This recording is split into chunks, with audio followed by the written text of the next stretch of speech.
Aboutissement, il y eut 20 jours d'intervalle entre la condamnation de Socrate et sa mort, pendant lesquels il resta enchaîné dans sa prison et but du vin.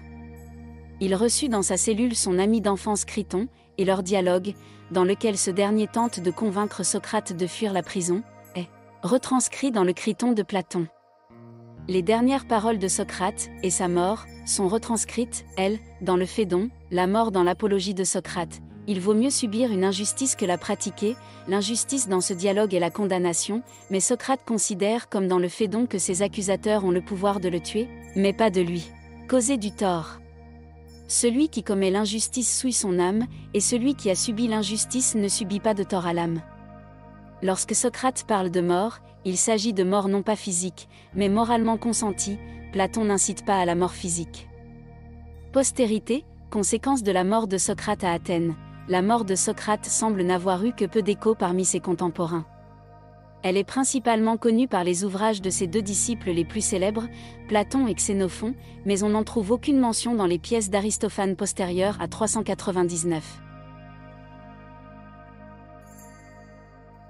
L'Assemblée des femmes, le Plouto, alors que Socrate en était un personnage.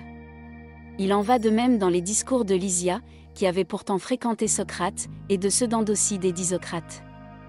Les épîtres socratiques affirment que les Spartiates, depuis la condamnation de Socrate, flétrissent notre peuple, en disant qu'il est devenu fou d'avoir consenti à mettre à mort le plus innocent des hommes. On peut toutefois douter de cette affirmation.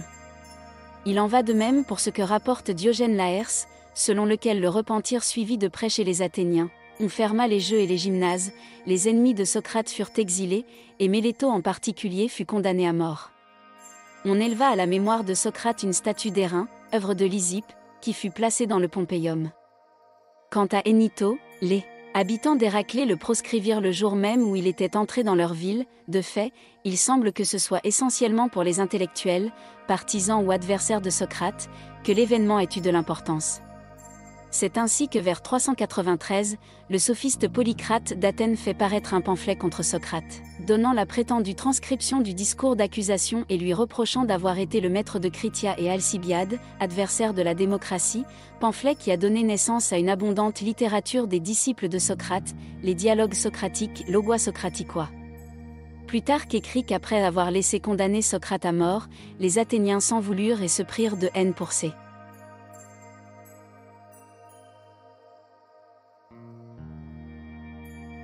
accusateurs à tel point qu'on forçait les garçons des bains publics à changer leur eau de baignade, entre autres harcèlements, si bien qu'ils se pendirent. Conséquence de la mort de Socrate dans le christianisme, il est impossible de savoir avec certitude dans quelle mesure la légende socratique a influencé, au 1er siècle, les récits des martyrs de Jésus de Nazareth et des apôtres, en particulier chez les chrétiens hellénisés. Le procès de Socrate était toutefois connu dans les milieux juifs, Flavius Joseph et son adversaire Juste de Tibériade s'y réfèrent tous deux. Au IIe siècle, les premières mentions de Socrate apparaissent dans la littérature apologétique chrétienne. Justine de Naplouse est le premier à se référer explicitement à l'apologie de Socrate de Platon. Cherchant à montrer que la philosophie chrétienne est l'aboutissement de la philosophie platonicienne, ces deux apologies du christianisme suivent de près la structure et les thèmes de celle de Platon. Socrate est lui-même présenté comme un chrétien, victime d'une fausse religion, et son sort prélude à celui des martyrs du christianisme. Origène et Clément d'Alexandrie vont par la suite dans le même sens, faisant de Socrate un précurseur de Jésus.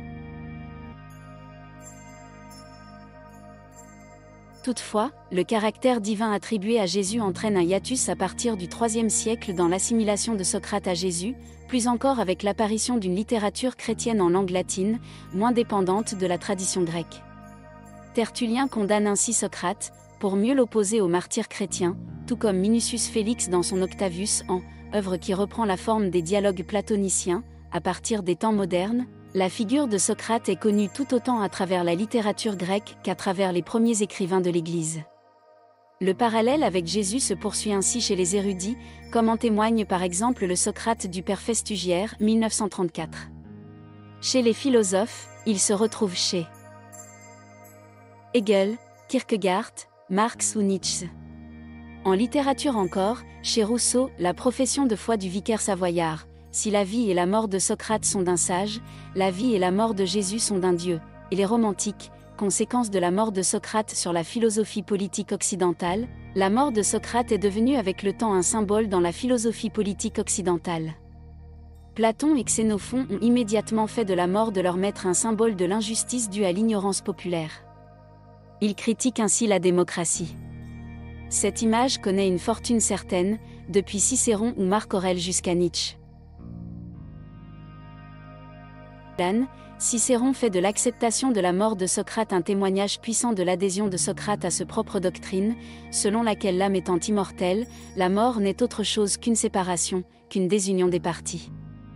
Ainsi, Socrate conserva une fierté qui venait, non d'orgueil, mais de grandeur d'âme.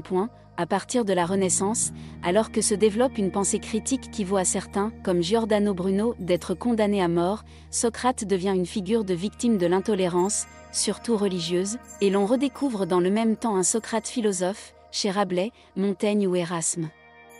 Mais c'est surtout au XVIIIe siècle, durant les Lumières, que Socrate devient une référence de la lutte contre l'intolérance religieuse. Voltaire est ainsi l'auteur en 1759 d'une pièce intitulée La mort de Socrate, un drame en 3 actes dans lequel l'accusateur Énito est un grand prêtre, faisant mettre à mort Socrate par vengeance personnelle.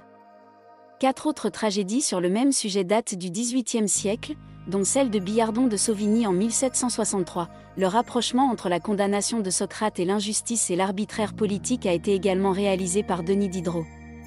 En juillet 1749, l'homme politique et philosophe est incarcéré à la prison de Vincennes pour l'ensemble de ses écrits. Il y reste 3 mois, période pendant laquelle il traduit, sans dictionnaire, l'Apologie de Socrate de Platon. Il s'agit, pour lui, de faire l'amalgame entre son procès et celui du célèbre philosophe grec, lorsque Charles Maurras est emprisonné, après la libération de la France, pour fait de collaboration, il publie un texte, en 1948, sous le pseudonyme de Xénophon III et intitulé l'Apologie de Socrate, dans lequel il explique qu'il est victime des résistants comme Socrate le fut des démocrates.